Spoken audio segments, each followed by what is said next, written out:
La région Rhône-Alpes est un territoire très vaste, c'est la deuxième région de France, c'est aussi un territoire très très riche en termes de culture, de diversité culturelle et beaucoup de choses effectivement se font en région Rhône-Alpes.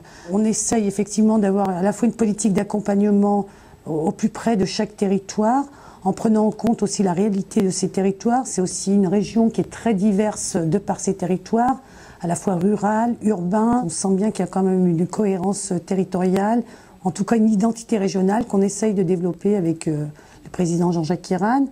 Alors sur nos axes et les publics, ça reste d'abord les publics toujours les plus éloignés aussi.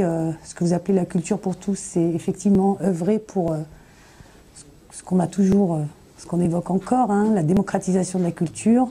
Sur des publics les plus éloignés, on a des actions très importantes autour des hôpitaux, autour des prisons. On a une compétence sur les lycées, donc on gère beaucoup les investissements bien sûr des lycées, mais en même temps on a une approche très importante en termes de médiation culturelle avec des dispositifs propres aux jeunes lycéens, aux apprentis, aux missions locales, avec la carte Émera notamment, mais avec d'autres dispositifs culturels, avec le club culture et tous les dispositifs y afférents.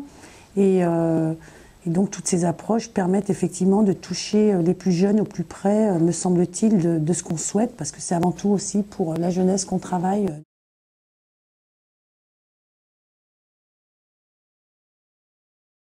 C'est le premier plan numérique voté par une région. Ce plan numérique, il est le fruit d'abord d'une concertation de presque 6 mois avec les acteurs et les professionnels de Rhône-Alpes, puisqu'on a démarré le 7 octobre dernier et on a clôturé ces concertations le 14 mars.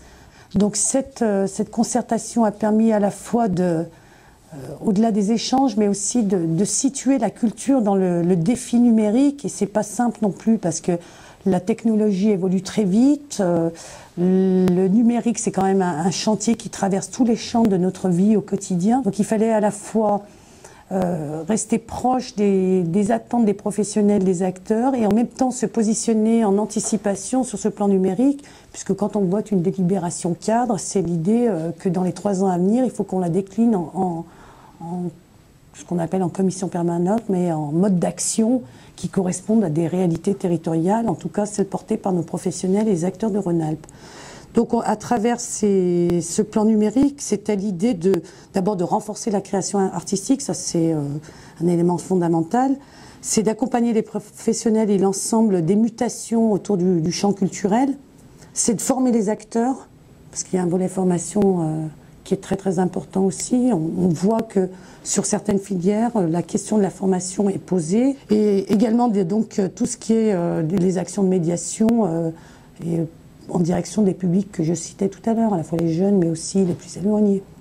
Voilà les 4 axes sur lesquels on a beaucoup travaillé. Ça va se décliner avec 10 mesures importantes qui sont à la fois un mariage, j'ai envie de dire, de propositions très concrètes et d'actions qui sont plus vastes.